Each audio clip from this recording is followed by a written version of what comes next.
बताइए भाई, यहाँ तक क्लियर है? ऑनलाइन वाले बता दो। ठीक है, यस सर क्लियर है। चलिए ठीक है। सर इसमें बस करंट को आगे दिखाना है ना, ये पीछे हो जाएगा। वो आपकी मर्जी है, आप करंट को चाहे तो इसके नीचे दिखा दो चाहे इसके ऊपर दिखा दो, बस करंट की जो लेंथ है ना, यानी कि करंट का जो मैग्नीट्यूड है वो ईएमएफ से कम होना चाहिए। सर नीचे दिखा दो तो नीचे दिखाओगे ना तो बताता हूँ अभी क्या होगा, अभी बताता हूँ। मैंने तो इसको ऊपर ले लिया, अगर नीचे दिखाएंगे तो क्या होगा, गलत वो भी नहीं होगा, ठीक है, गलत वो भी नहीं होगा, लेकिन अंतर क्या पड़ेगा वो बताता हूँ। देखिए ईएमएफ यहाँ दिखा दिया, करंट यहाँ पर दिखा दिया। अब जो हमारा कैपेसिटिव वोल्टेज है आई जो है वो वीसी से 90 डिग्री आगे है, तो भाई आई से 90 डिग्री पीछे बना दो वीसी को, मतलब 90 डिग्री लेना पूरा का पूरा, ठीक है। और इसको लेंगे किस तरीके से कि ये जो वीसी है ना, ये जो वीसी है और ये वीआर है, इन दोनों का एल्जेब्रिक सम ई के बराबर आना चाहिए।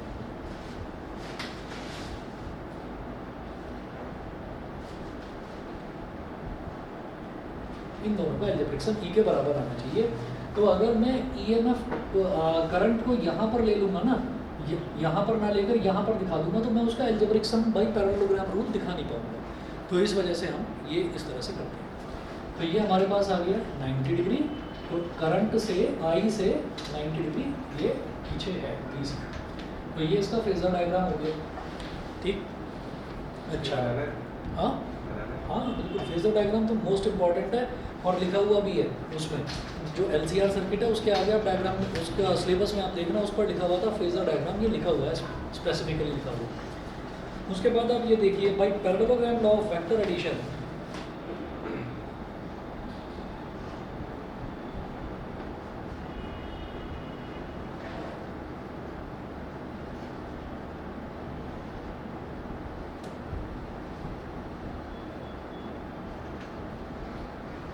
By parallelogram law of vector addition. Parallelogram law क्या कहता है कि V R vector plus V C vector,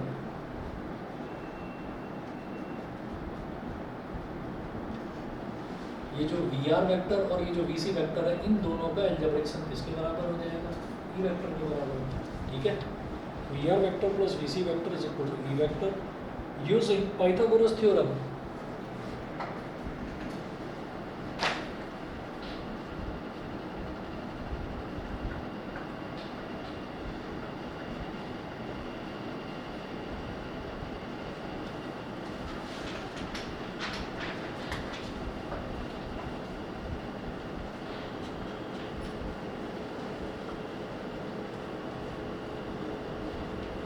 using Pythagoras theorem, देख लीजिए पाइथागोरस थ्योरम कैसे लगेगी।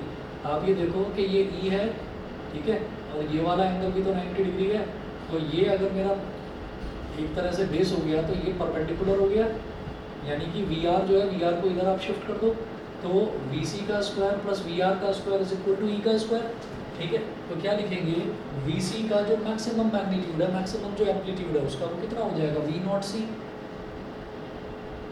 वी नॉट सी का स्क्वायर, वी नॉट सी का square plus V naught R का square is equal to E naught का स्क्वायर। वी नॉट सी को क्या बोलेंगे, वी नॉट सी हमारे पास हो जाएगा I naught into X C, I naught into X C का whole square, I into R basically capacitor का रेसिस्टेंस है ये। इसी तरह से वी नॉट आर क्या हो जाएगा, सीधा सीधा आई नॉट इंटू आर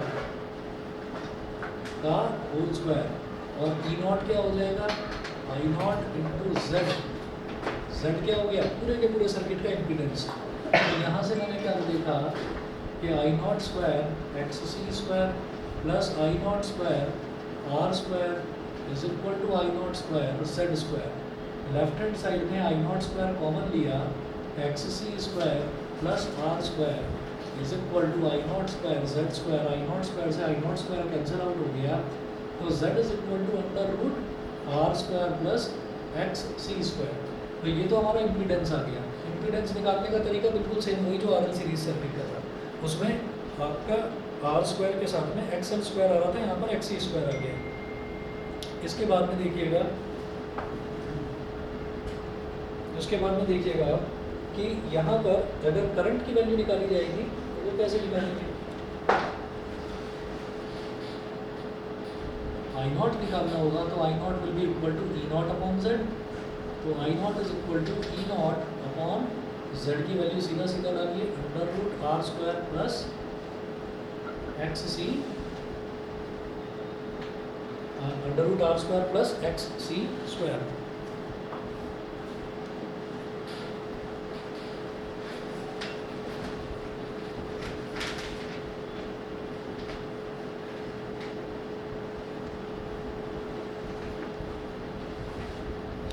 चलिए जी, इसके बाद देखते हैं हम कि अगर फेज एंगल निकालना है,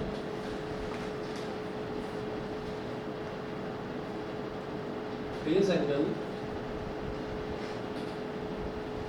between the phase angle between the resultant voltage,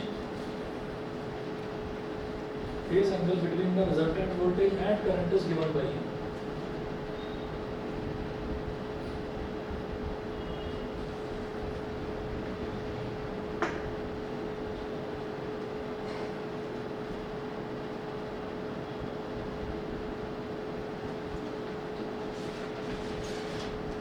current is given by, तो ये हमारा करंट है आई और ये रिजल्टेंट वोल्टेज ई है। तो इन दोनों के बीच का जो फेज एंगल है, ये फेज एंगल किस तरह से निकाला जाएगा? आप सीधा सीधा देखिए, जब पैरेललोग्राम हमने बना दिया तो यहाँ पर ये 90 डिग्री दिखाई दे रहा है। एक्चुअल में क्या है कि ये पैरेललोग्राम नहीं बनेगा, ये प्रॉपर रेक्टेंगल ही बनेगा। उसका रीज़न क्या है कि ये जो आई है ना करंट, और ये जो बी सी है, ये इन दोनों के बीच में एंगल 90 डिग्री है।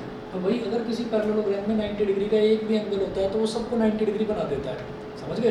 पैरेललोग्राम में अगर एक भी एंगल 90 डिग्री का हो गया तो it becomes a square, it becomes a rectangle. तो ये रेक्टेंगल है तो भाई ये 90 डिग्री है तो ये भी 90 डिग्री होगा। तो इस वाले एंगल को हम फाई बोलते हैं, फेज एंगल फाई। तो वो कैसे निकलेगा? tan phi is equal to perpendicular upon base. तो ये जो है ये क्या है? ये जो बी सी है, इसी को शिफ्ट कर दो तो V C upon V R. तो tan phi is equal to tan phi is equal to V naught C upon V naught R। tan phi is equal to V naught C क्या हो जाएगा? Again I naught x C और V naught R क्या हो जाएगा? I naught R। I naught से I naught cancel out हो गया तो tan phi is equal to हमारे पास आ गया x C upon R। x C की वैल्यू हम जानते हैं 1 upon ओमेगा C होती है। तो tan phi is equal to 1 upon omega C upon R. R का मतलब क्या हो गया? R upon 1। सबसे नीचे वाला टर्म सबसे ऊपर वाले से मल्टीप्लाई होकर न्यूमरेटर में आ जाता है, बीच वाले टर्म्स आपस में मल्टीप्लाई होकर डिनोमिनेटर में आ जाते हैं। तो tan phi is equal to 1 into 1 is 1 upon omega R C. तो tan फाई इस तरह से निकालते हैं आर सी सीरीज सर्किट, ठीक है? इसके बाद जरा देखिएगा,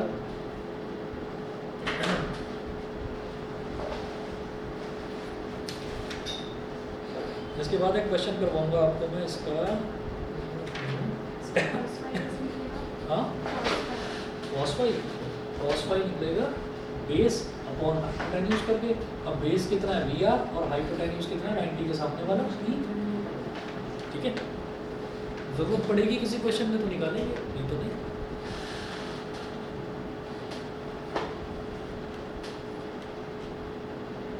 आगे बताऊंगा आपको, उसको पावर फैक्टर भी बोल देते हैं cos फाई। पावर फैक्टर है, छोटी सी डेफिनेशन है। Power factor, Q factor, resonance, ये छोटे छोटे से टॉपिक्स हैं, ठीक? चलिए जी, अगला देखते हैं जरा। एक क्वेश्चन नोट करें, what is the value of current in the AC circuit?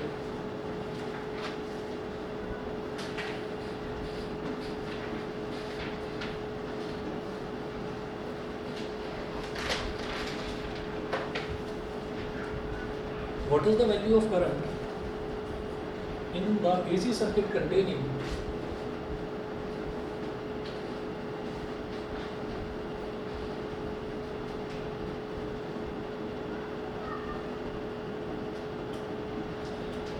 what is the value of current in the AC circuit containing R is equal to 10 ohm, R is equal to 10 ohm, comma C is equal to 50 microcoulomb, 50 microcoulomb in series across in series across 200 volt 50 hertz AC source, 200 volt 50 hertz AC source.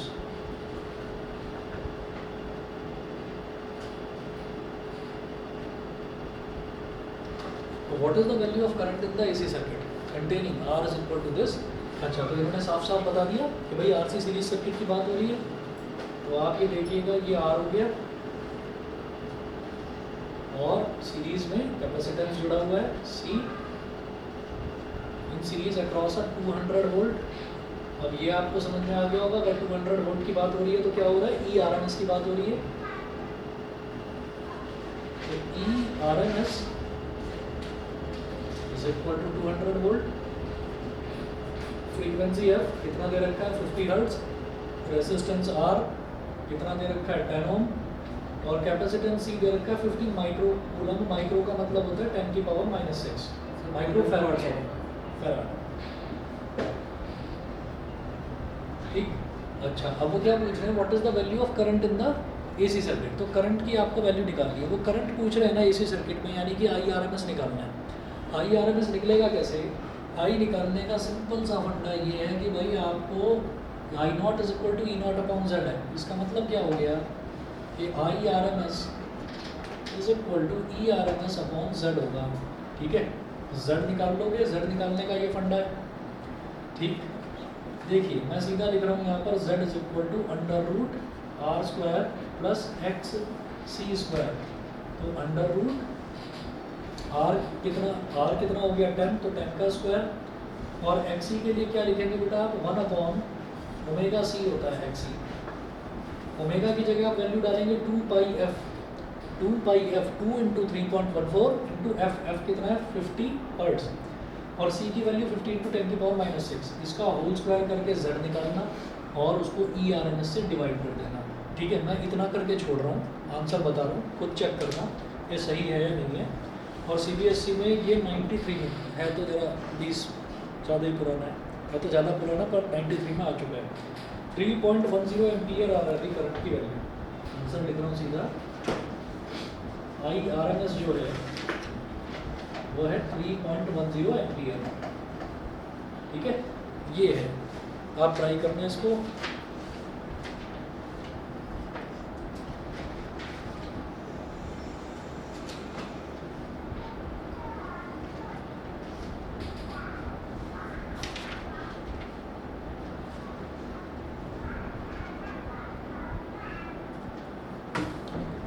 LCR circuit करें.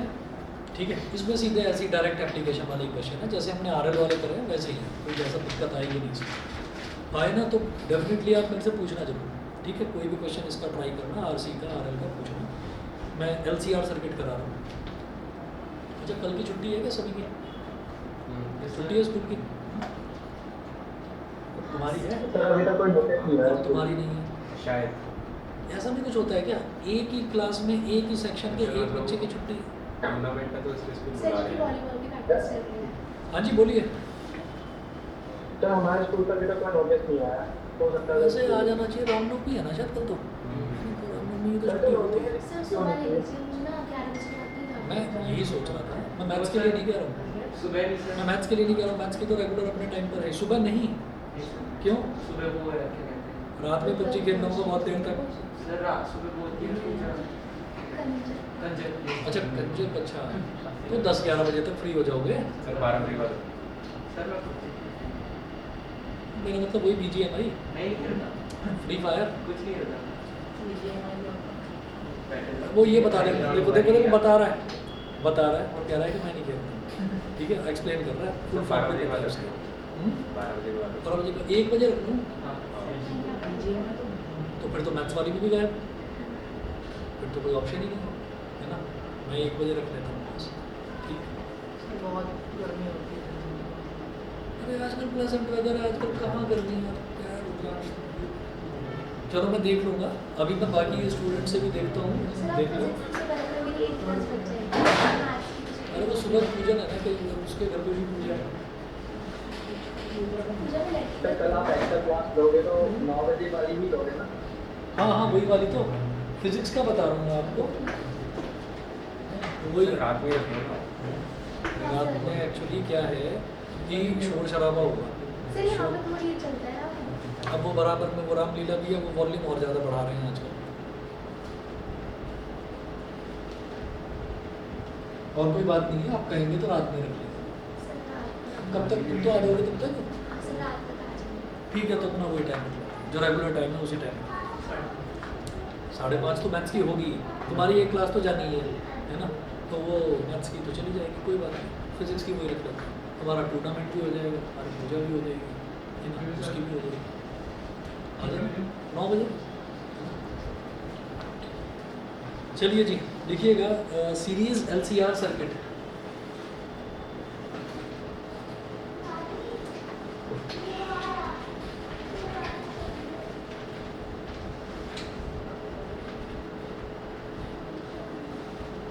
Series LCR circuit में note करिएगा suppose resistance R inductance L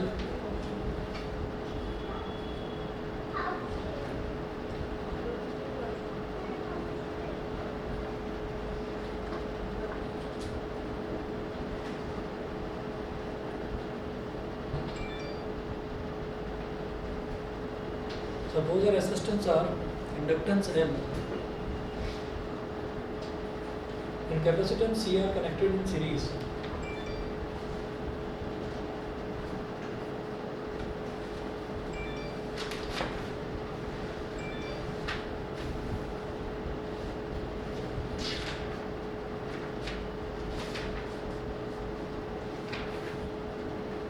And capacitance C are connected in series to a source of alternating EMF given by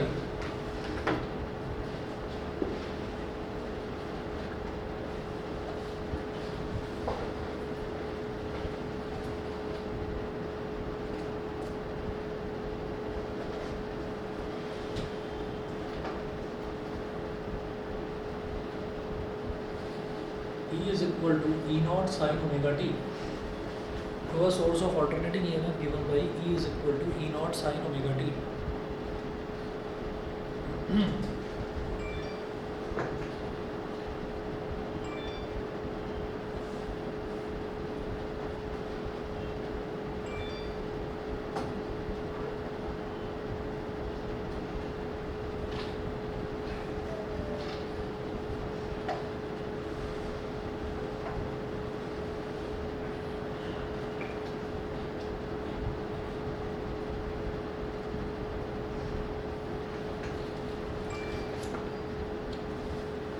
इसको again वही equation number 1 अब diagram क्या बनाएंगे R L और C ये तीन बना लीजिए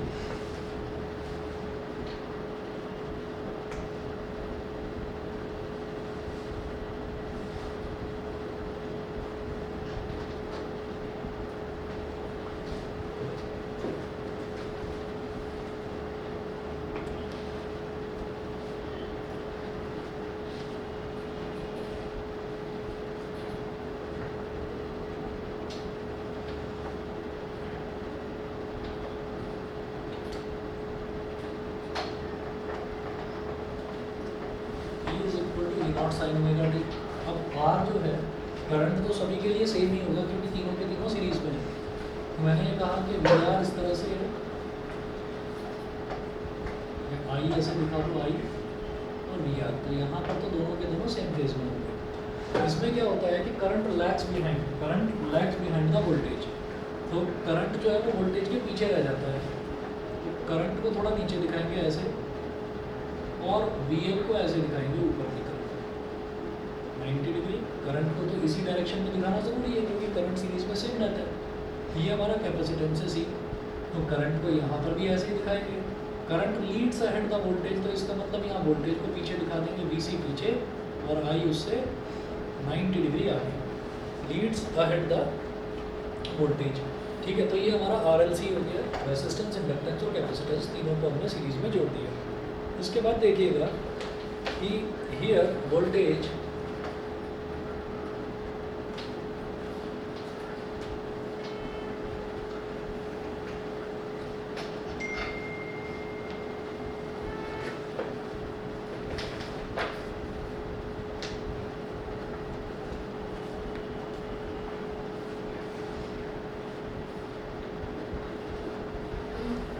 here voltage VR is equal to RI vector is in phase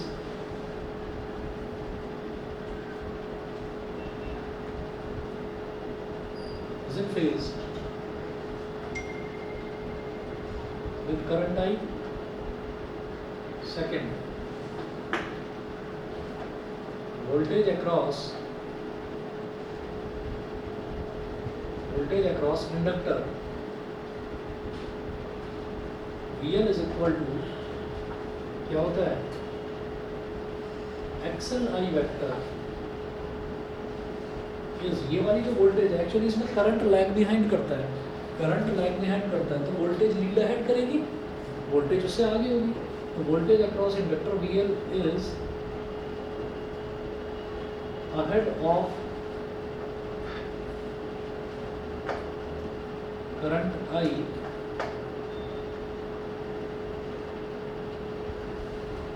अगला लिखें वोल्टेज अक्रॉस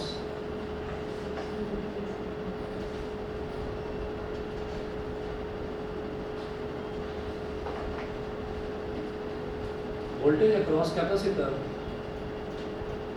इसको VR वेक्टर लिखो, इसको VL वेक्टर लिखो, इसको VC वेक्टर लिखो। VC vector is equal to XC I vector is lags behind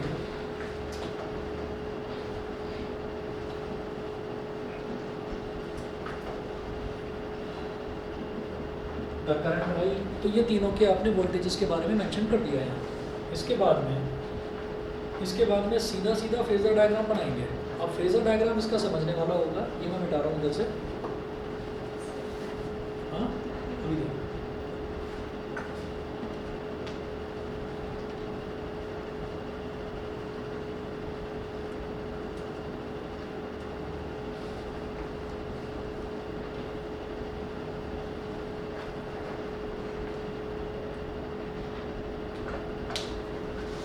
एक मिनट वेट करो।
देख रहा हूँ कि अगर मैं 2 मिनट के लिए जाता हूँ ना तो सबके मोबाइल निकल जाते हैं।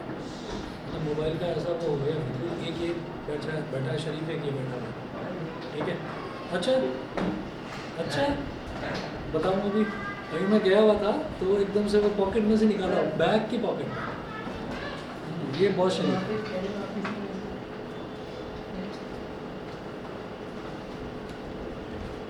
चलिए, तो इसका फेजर डायग्राम बनाएंगे।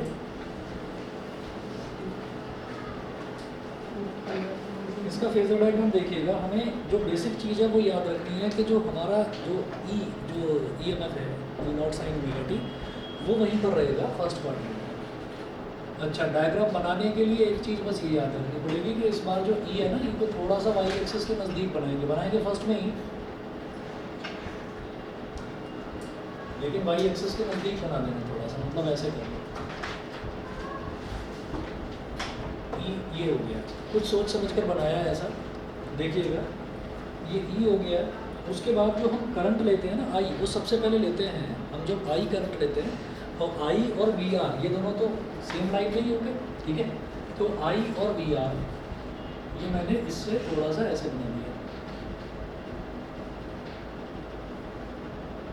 इधर दिखा देंगे VR और I इसके पीछे दिखा देंगे, क्योंकि करंट की वैल्यू हमेशा कम होती है, तो ये हमने थोड़ा पीछे दिखा दिया। ये करने के बाद में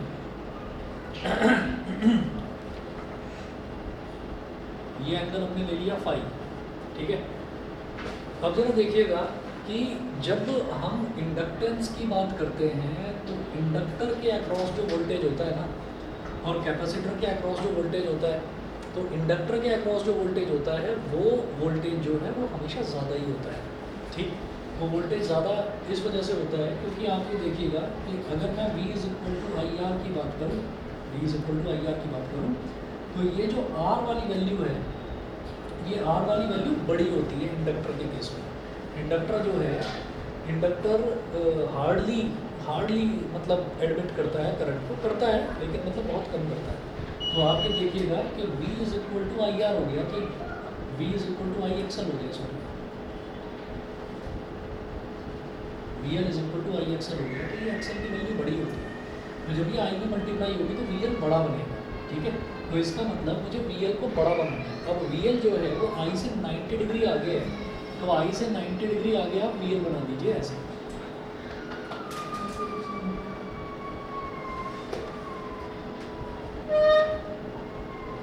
I से 90 डिग्री आगे हमने VL बना दिया, ये इस तरह से। VC छोटा बनता है, लेकिन वो I से 90 डिग्री पीछे बनेगा, I से 90 डिग्री पीछे बनेगा VC।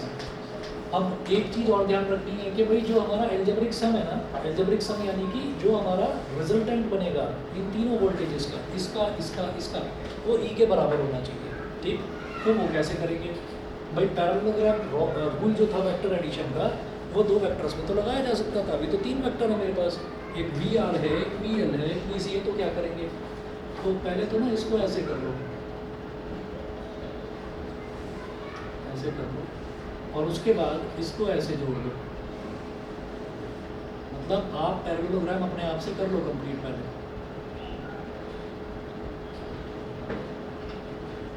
तो और VC हमारा ये हो गया, इससे 90 डिग्री पीछे, VC की वैल्यू थोड़ी छोटी लेना,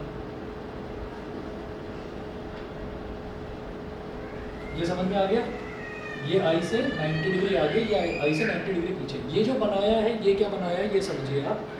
अगर मान लीजिए मेरे पास 3 वेक्टर्स हैं और 2 वेक्टर्स बिल्कुल एक दूसरे के अपोजिट हैं, तो आप 2 का रिजल्टेंट निकालो और उसके साथ तीसरे का रिजल्टेंट अगर आप कैलकुलेट करेंगे तो फाइनल रिजल्टेंट आ जाएगा। रिजल्टेंट का मतलब एडिशन, कि अगर मेरे को 3 वेक्टर्स जोड़ने हैं तो 2 वेक्टर्स को जोड़ दो, 2 वेक्टर्स को जोड़ दो, और जो 2 का आउटपुट आया उसको तीसरे में जोड़ दो, तो तीनों का एडिशन यानी कि तीनों का रिजल्टेंट आ जाएगा ना।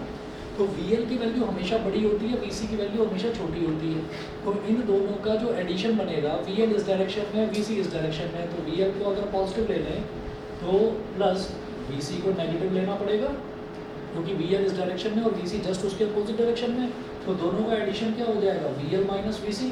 तो ये जो VC वाली लेंथ है, ये VC वाली लेंथ इसमें से VL से सब्ट्रैक्ट कर देंगे, तो ये हमारे पास इतना जो पोर्शन बचेगा, this is VL minus VC, this is VL minus VC, ठीक है, हमने VL में से ये VC वाली लेंथ सब्ट्रैक्ट कर दी, ये मेरे पास बचेगा VL माइनस VC।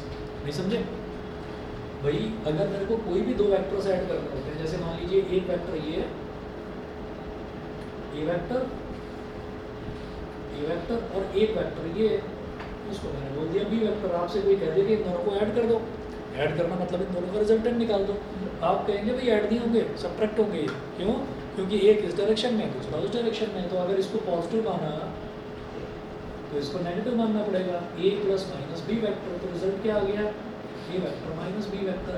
तो हाँ, कहाँ से डायरेक्शन में जा रहा है? ये इस डायरेक्शन में, इस डायरेक्शन में, है ना, अपोजिट डायरेक्शन में, ये भी अपोजिट में। तो अपोजिट में इसलिए डिफरेंस लिया। तो ये जो बचा हमारे पास, ये VL, पूरा VL में से आपने VC मतलब इतना लेंथ सब्ट्रैक्ट कर दिया, वो सब्ट्रैक्ट करके इतना आएगा। ठीक है, ये मेंशन कर दिया है। क्लियर है? बताओ भाई, ऑनलाइन वाले तीनों बच्चे बताएं, अक्षत, अवंतिका, खुशी। यस सर, क्लियर है। ठीक है, ठीक है। तो ये हमारे पास हो गया। अब इसको पहले से ही, जब आप फेजर डायग्राम बनाएं तो आप पहले से ही ऐसा रेक्टेंगल तैयार कर देना अपने आप, ताकि आपको पता चल जाए VL माइनस VC इतना सा आने वाला है। ठीक है ना, दिखाने का तरीका है, इसको ऐसे बनाते। उसके बाद क्या करेंगे, हम ये सब काम करते क्यों हैं? फेजर डायग्राम की हेल्प से हम क्या निकालते हैं? हम इम्पीडेंस निकालते हैं, यानी कि Z निकालते हैं। अभी निकालता हूँ, देखिएगा।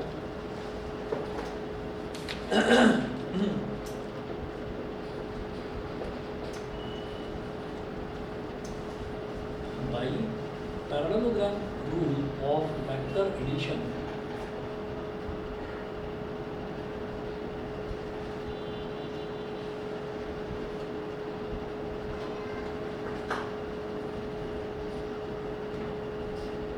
by parallelogram rule of vector addition, ये जो E है ये किसका रिजल्टेंट हो गया? अगर ये 90 डिग्री एंगल है तो भाई ये वाला एंगल भी 90 बन जाएगा, सारे 90 डिग्री बन जाएंगे, क्योंकि पैरेललोग्राम बना दिया। तो पैरेललोग्राम में एक 90 एंगल हो गया तो सारे 90 हो गए।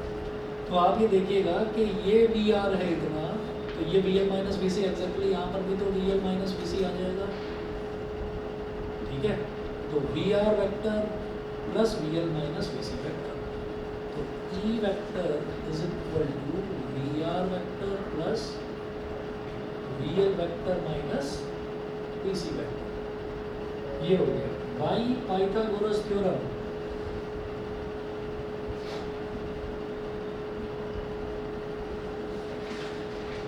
By Pythagoras theorem. Pythagoras theorem अगर मैं लगाऊंगा यहाँ पर तो E का स्क्वायर, ये क्या आ जाएगा? VR का स्क्वायर, उसको लिखेंगे उसकी मैक्सिमम वैल्यू V0R का स्क्वायर प्लस VL यानी कि V0L माइनस VC यानी कि V0C का square is equal to E का स्क्वायर।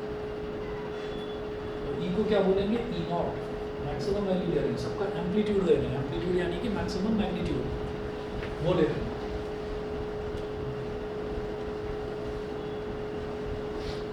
और RL में एक बार को लापरवाही कर दो, RC में एक बार को लापरवाही कर दो, भाई ये मत छोड़ देना, स्पेसिफिकली मेंशन है LCR series circuit.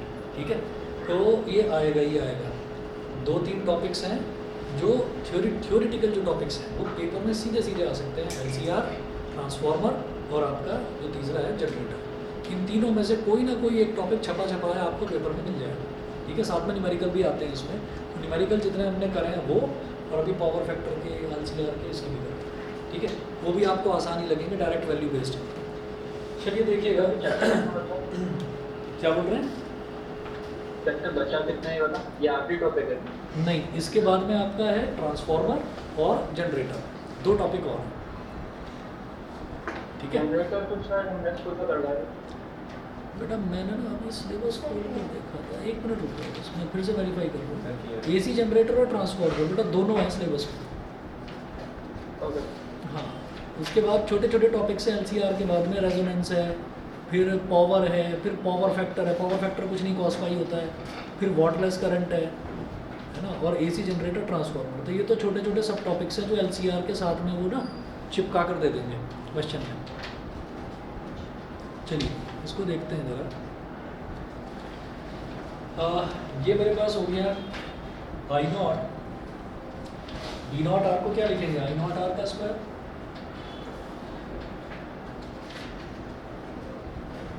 Plus V naught L क्या हो जाएगा, आई नॉट एक्सएल, और वी नॉट सी क्या हो जाएगा, आई नॉट एक्सी, और इसका होल स्क्वायर, और is equal to E naught क्या हो जाएगा, आई नॉट जेड का स्क्वायर।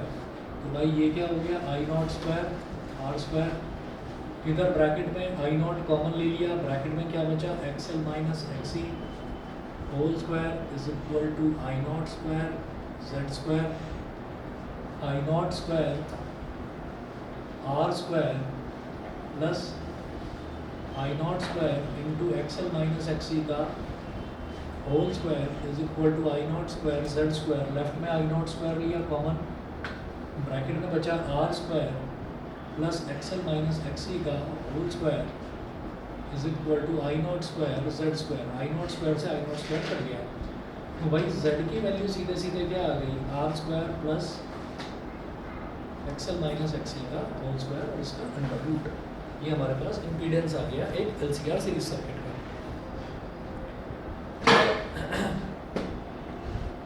चलिए जी, रेजोनेंस छोटा सा ही है, चलिए अगली क्लास में करा देंगे, आगे वाला जो है क्यू फैक्टर भी नहीं करना है, क्यू फैक्टर नहीं है सही इसमें, फिर नहीं है। क्योंकि क्यू फैक्टर में शॉर्टनेस ऑफ रेजोनेंस होता है, करवा दूंगा।